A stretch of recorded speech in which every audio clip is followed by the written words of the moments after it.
Elle a étudié l'histoire, les histoires japonaises, l'histoire américaine à Berlin, à Tokyo, à Graz et aussi à Vienne. Et voilà, elle a été un peu partout. C'est son troisième talk à un CCC. Elle a été ici il y a 3 ans et il y a 2 ans. Et nous sommes très contents de la voir à nouveau ce soir. Veuillez l'accueillir dignement. Merci. Ah, j'ai du son, très bien.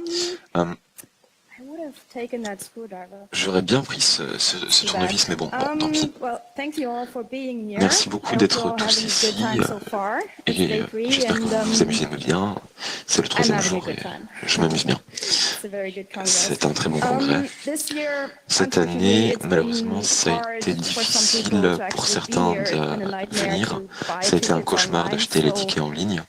Donc, en plus, j'aimerais accueillir toutes les personnes qui regardent le stream de chez eux ou sur Congress Everywhere. Donc, merci de regarder. Y a-t-il des gens parmi vous qui regardent ça depuis la maison ou qui ont des téléphones mobiles connectés ou qui sont sur le réseau Wi-Fi du Congrès? Vous avez tous utilisé des technologies à spectre élargi, qui sont très courantes aujourd'hui, mais c'est pas le sujet de notre talk. Et on appelle ça Bandspratzverfahren en allemand, pour votre information et vos significations personnelles. Moi non plus. Donc, c'est pas de ça qu'on va parler, parce que je ne prétendrai jamais être une ingénieure électricienne ou une informaticienne qualifiée à expliquer ces technologies très complexes. Ce que je veux faire, c'est vous raconter une histoire, vous donner un petit aperçu de 20 minutes d'une personne remarquable qui a travaillé sur le développement des technologies à spectre séparé il y a à peu près 70 ans. Et jusqu'à il y a peu, elle n'était pas reconnue pour ses accomplissements, ses réussites. Et disons que vous êtes un ingénieur électronicien ou un informaticien et que vous voulez en apprendre sur ces technologies. J'essaierai d'éviter de donner ce nom parce que c'est difficile. Spread Spectrum Twister. Donc, oui, tu vas à la bibliothèque, tu trouves plein de grands cahiers, des cahiers sur les technologies et ils ont souvent une introduction, un cours introductif très rébarbatif. C'est pas grave si vous pouvez pas le lire, je vais uploader mes slides, vous pouvez regarder ça plus tard. Et c'est d'un manuel australien et ça mentionne Claude Shannon en 1938 et la théorie mathématique de la communication, un papier important. Et avant même celui-là, en 1882, bon, le premier brevet, vous verrez les dates, mais qui est Marquis et Anti, probablement quelqu'un du MIT qui travaille pour les militaires, en 1952 a développé des armes secrètes, peut-être que c'était le cas. Donc, mesdames et messieurs, c'est Marquis, voici Marquis.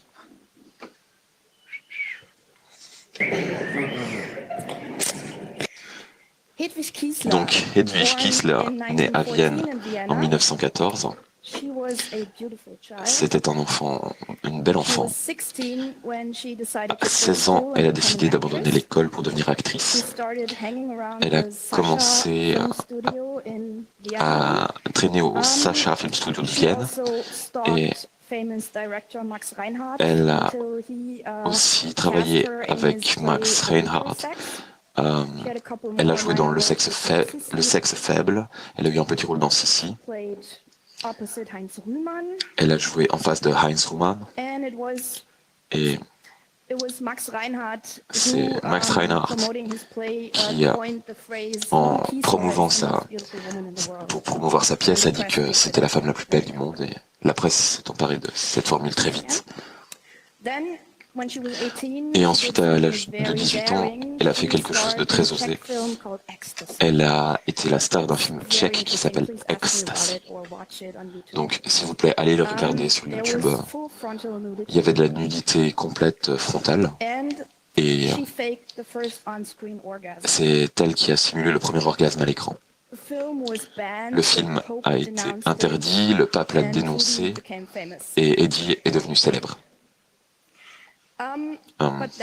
Mais après Ecstasy,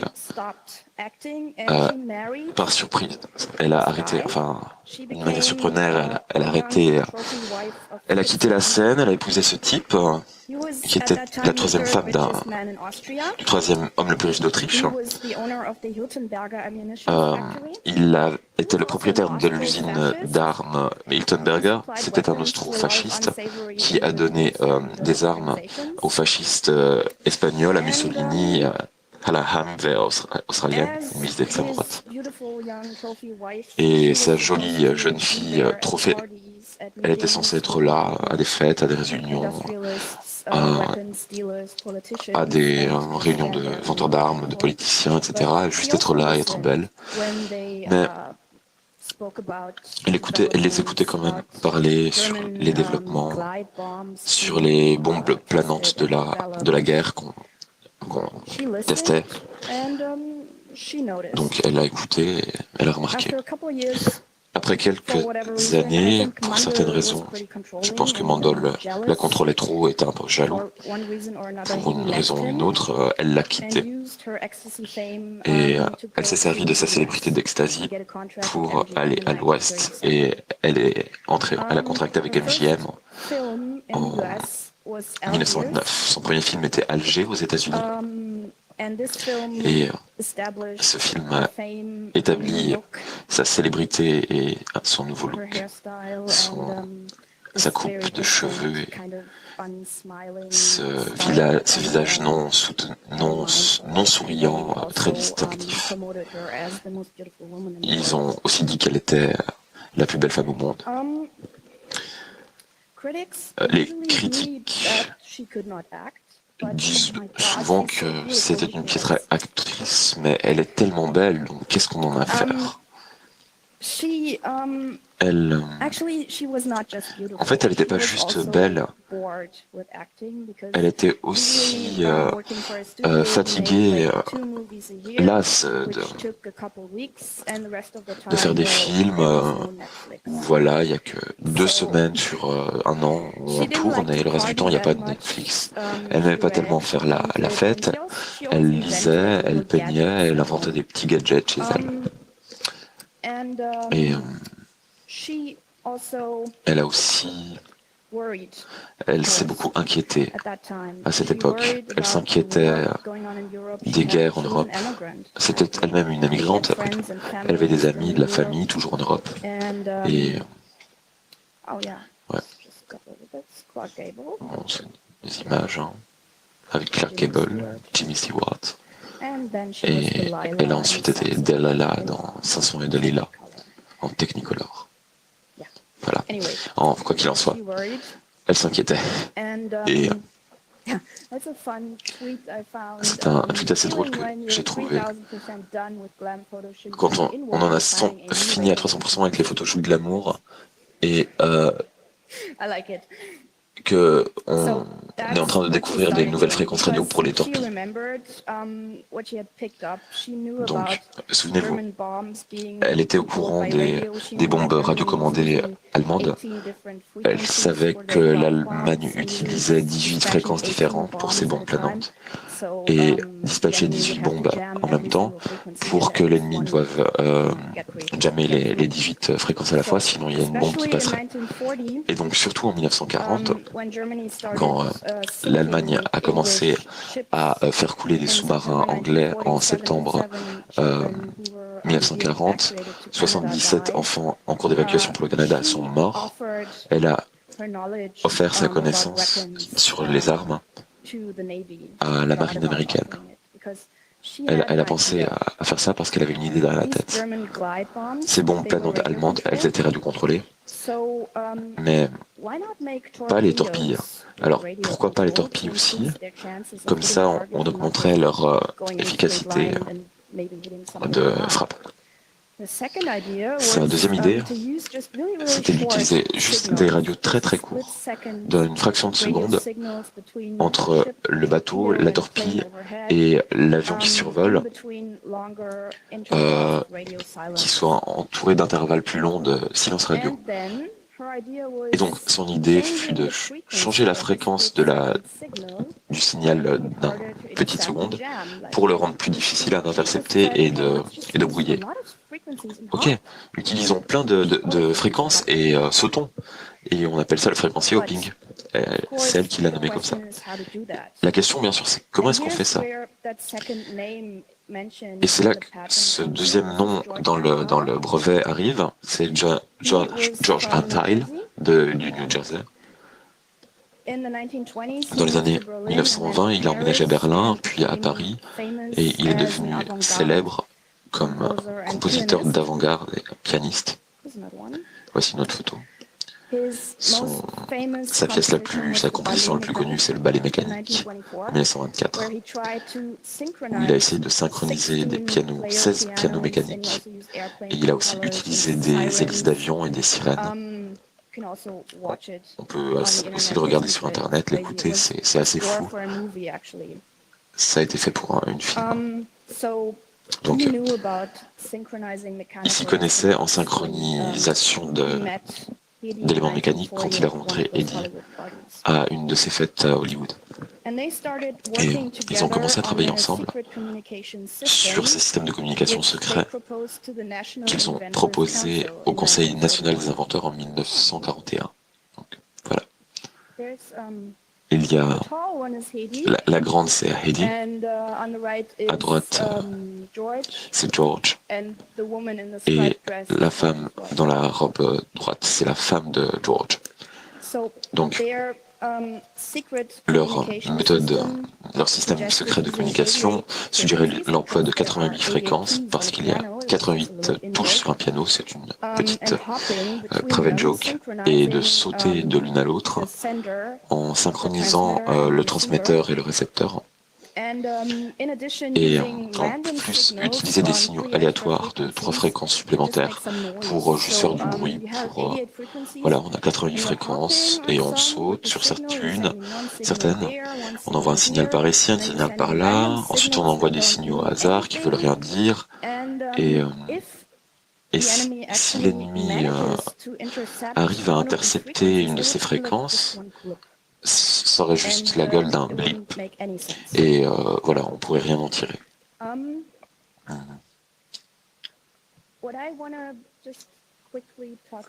Je vais juste parler rapidement d'un truc.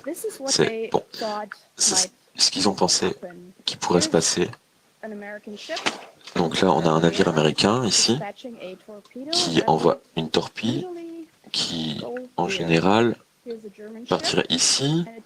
C'est un bateau allemand et elle ne va pas en ligne droite parce qu'elle essaye d'échapper à la torpille.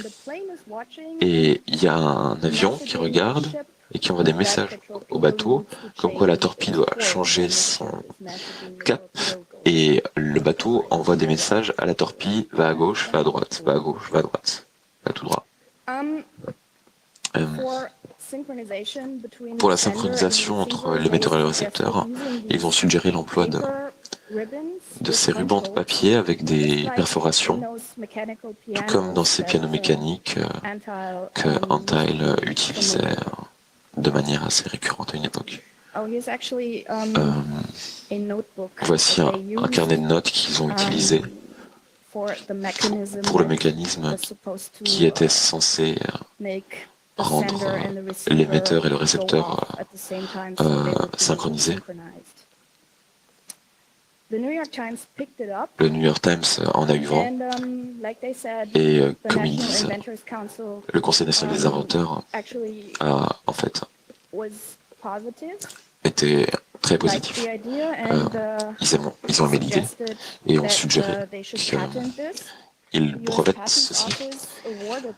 L'Office des brevets américains leur a accordé un brevet, mais la marine a finalement rejeté la proposition en disant que c'était trop encombrant, que c'était trop gros, qu'on ne pouvait pas faire ça. Mais la question c'est pourquoi.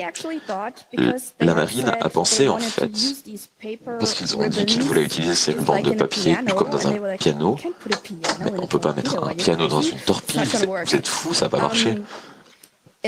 En fait, ça aurait été beaucoup plus petit. Et ensuite, il y a eu le problème, une star d'Hollywood qui est connue pour son joli visage et ce compositeur fou, et ils inventent un système d'armes ensemble. Et le timing était aussi assez mauvais. Juste après Pearl Harbor, la marine était choquée et occupée à réparer pour commencer leur système de torpilles existant parce qu'à peu près 60% des torpilles américaines étaient pourries, elles explosaient trop tôt, elles n'explosaient pas, elles allaient n'importe où, etc. Donc la marine avait d'autres priorités, on ne peut pas développer d'autres choses. Et ensuite, un autre élément auquel je pensais, c'est Hedy Lamarr. Elle était toujours techniquement un étranger ennemi. Elle n'était pas naturalisée jusqu'à 1953. Donc il y a aussi la question de la loyauté qui se pose. Donc, en lieu et place, il a été suggéré qu'elle devrait aider la guerre en vendant des options de guerre, enfin, des actions de guerre. Donc, elle a vendu 7 millions de 700 francs par action en un seul jour, ce qui, converti au cours d'aujourd'hui, ça représente à peu près 100 millions. Elle a aussi servi à la fameuse cantine d'Hollywood, mais son brevet semble avoir été oublié. Il a expiré en 1959. Elle n'a jamais retiré quoi que ce soit, aucun gain financier de ce brevet. Mais en réalité, il y avait la recherche militaire secrète sur ce sujet entre les années 40 et les années 70, de la recherche classifiée. Donc, la prochaine fois que la technologie à large bande, c'était en 1962, pendant la crise des missiles cubains. C'est le système Blade qui a été installé dans des bateaux dans les Caraïbes et plus tard aussi dans la mer Méditerranée. Donc, ce système qui utilise du hopping de fréquence était le seul qui ne pouvait pas être jamais brouillé. Merci. Donc, l'utilisation civile de cette technologie est seulement apparue beaucoup plus tard, dans les années 70, dans les années 80, quand la Commission fédérale des communications a commencé à déréguler les fréquences et permettre l'usage civil de différentes fréquences telles que le Bluetooth, le Wi-Fi, etc. Ça a en réalité commencé à être utilisé à ce moment-là dans le secteur privé civil. Dans les débuts des années 90, Dave Hughes a rencontré Heidi, a étudié son brevet et a fait de la pression pour la reconnaissance de ce brevet. Il l'a nominé, enfin il a fait qu'elle soit nominée pour un award de l'EFF en 1997. Elle faisait 82 ans. Elle avait 82 ans à ce moment-là, donc elle n'a pas pu quitter la maison. C'est son fils qui a été chercher le prix. Et elle a été très heureuse qu'elle a quand même fini par recevoir un peu de reconnaissance pour son brevet. Dans les 10 dernières années en Autriche, il y a eu au moins davantage de reconnaissance d'Heidi. Il y a eu une exposition, le Hedy Lamarr Award pour les réussites des femmes dans la technologie d'information depuis 2006. Et une rue à Vienne qui a son nom. Et son anniversaire est le jour des inventeurs. Aux États-Unis, elle est rentrée dans le hall de la célébrité en 1900. en 2014. Bon, j'ai essayé de parler que 20 minutes pour vous donner un aperçu de, selon moi, cette personne remarquable qui devrait obtenir beaucoup plus de reconnaissance que ce qu'elle a. Je crois que j'étais un peu plus vite que prévu, bon c'est bien.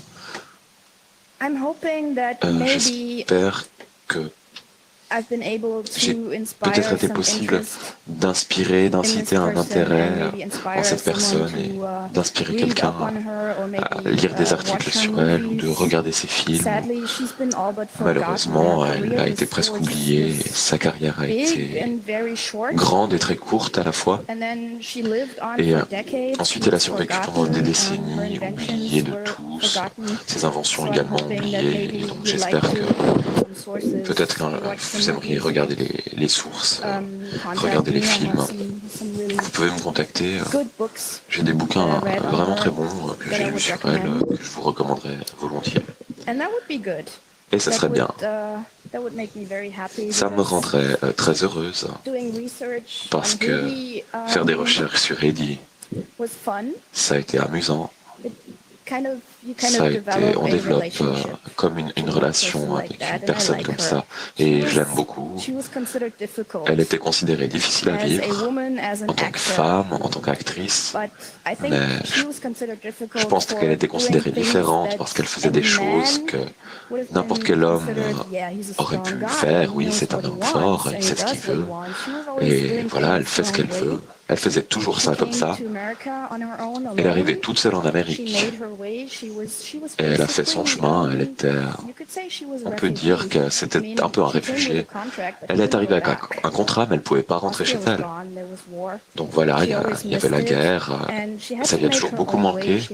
Et elle a dû trouver son propre chemin. Elle a dû se battre dans la vie. Elle a toujours essayé de trouver le bonheur. Mais malheureusement, elle ne l'a jamais vraiment trouvé. Et ainsi, en termes de clôture, avant d'avoir quelques minutes de questions, j'aimerais vous demander de donner la main à Heidi. Et applaudir à Heidi.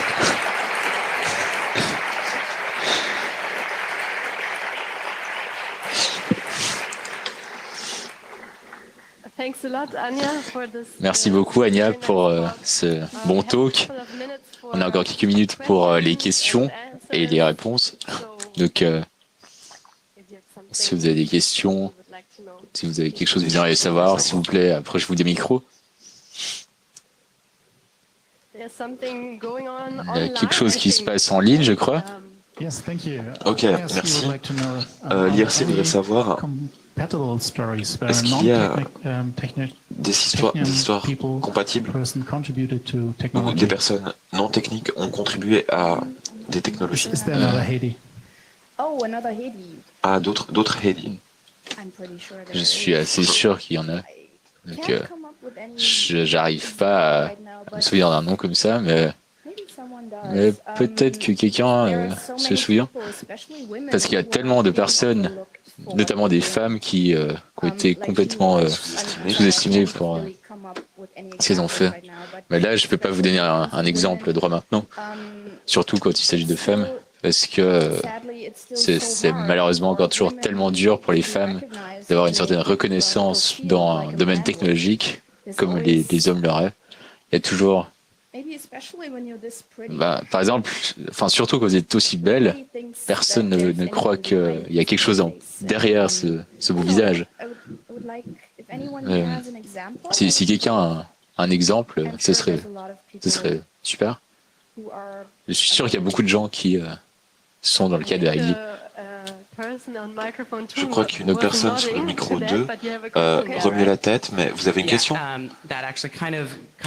Ouais, en fait, vous avez déjà répondu à ma question, mais j'aimerais tout d'abord vous remercier beaucoup pour faire ce talk et peut-être aussi pour vous répondre. Je pense que une des choses auxquelles on peut penser, c'est pas seulement les femmes, mais aussi le Sud, donc des gens qui font un travail incroyable mais qui ne reçoivent pas de reconnaissance.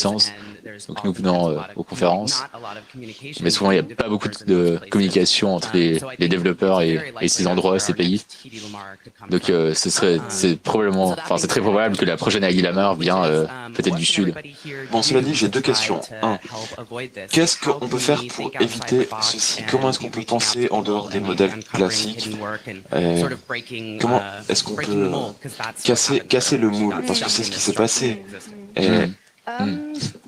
Donc, en pensant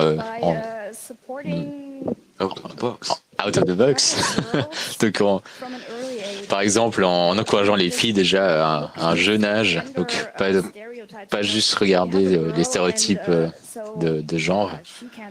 Donc par exemple, pas se dire qu'une petite fille ne pourra jamais être intéressée à la technologie, il faut rester ouvert et être ouvert à n'importe qui pose des questions, qui a envie d'apprendre et encourager ça. Je trouve que c'est vraiment cool de voir aussi de jeunes filles ici. Merci beaucoup.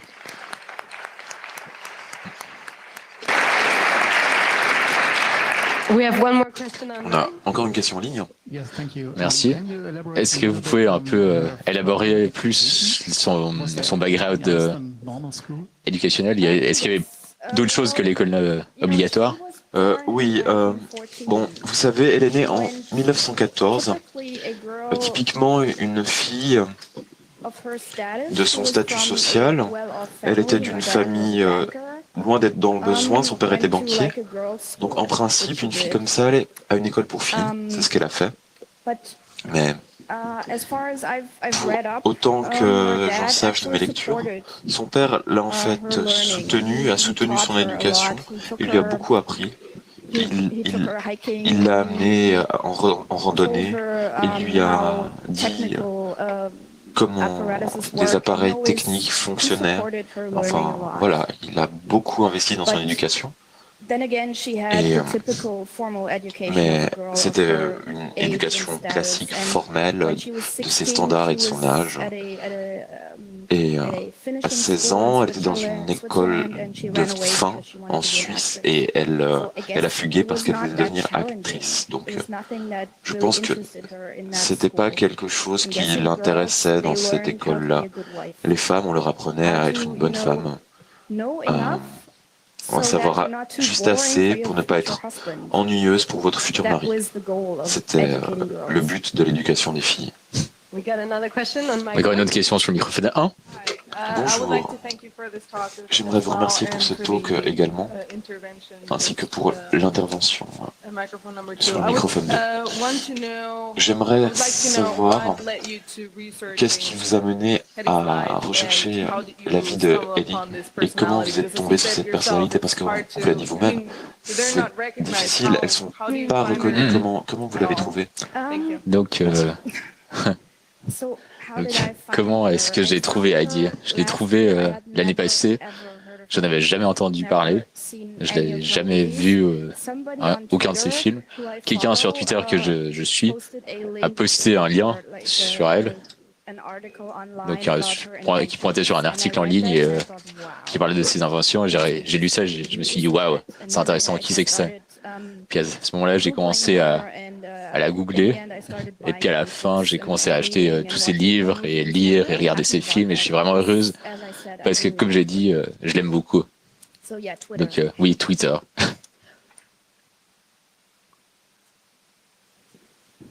Je crois... il y a quelqu'un au microphone 6. J'étais pas sûr parce que vous étiez rassis. Donc allez-y. Donc, je suis pas sûr. Vous avez dit que le nom de la conférence est de la femme derrière votre Wi-Fi. Est-ce que vous pouvez expliquer le titre et ce qui a été fait de cette théorie? Alors, si j'ai choisi ce titre, c'est parce que beaucoup d'articles, il y a beaucoup de mentions rapides en passant d'elle en ligne. Et souvent, il est mis en avant que c'était une des pionnières de ces technologies qui ont finalement abouti au Wi-Fi, au Bluetooth qu'on a de nos jours. Et il y a toujours cette discussion persistante quand quelqu'un dit « oui, bon, elle a inventé le Wi-Fi ». Bon, c'est pas ce que je voudrais dire parce que c'est pas ce qu'elle a fait, mais c'était l'une de nombreuses pionnières et pionniers qui travaillaient sur ces technologies dans les décennies passées. Et il y a toujours un arrière-plan, un contre-coup misogyne. Quand quelqu'un reconnaît ses réussites, les gens sont toujours, oui, bon, c'est différent, le Wi-Fi et le spectrum de nos jours par rapport à ce qu'elle a fait à l'époque. Et en fait, elle n'a pas vraiment fait quoi que ce soit, c'est pas si important que ça. Et encore de nos jours, quoi. Et je pense que c'est important ce qu'elle a fait. Elle était en avance sur son temps. Elle a pensé à quelque chose que les scientifiques à cette époque ne pouvaient pas comprendre. C'est possible que son brevet soit faisable. Et pour répondre à votre question, c'est un petit peu provoquant le titre. C'est intentionnellement provoquant pour vous faire réfléchir qu'est-ce qu'elle a fait au juste. Ce qui n'est pas si petit que ça. Je pense que quoi qu'il en soit, titre provocateur ou pas, c'était un talk merveilleux et nous allons encore vous remercier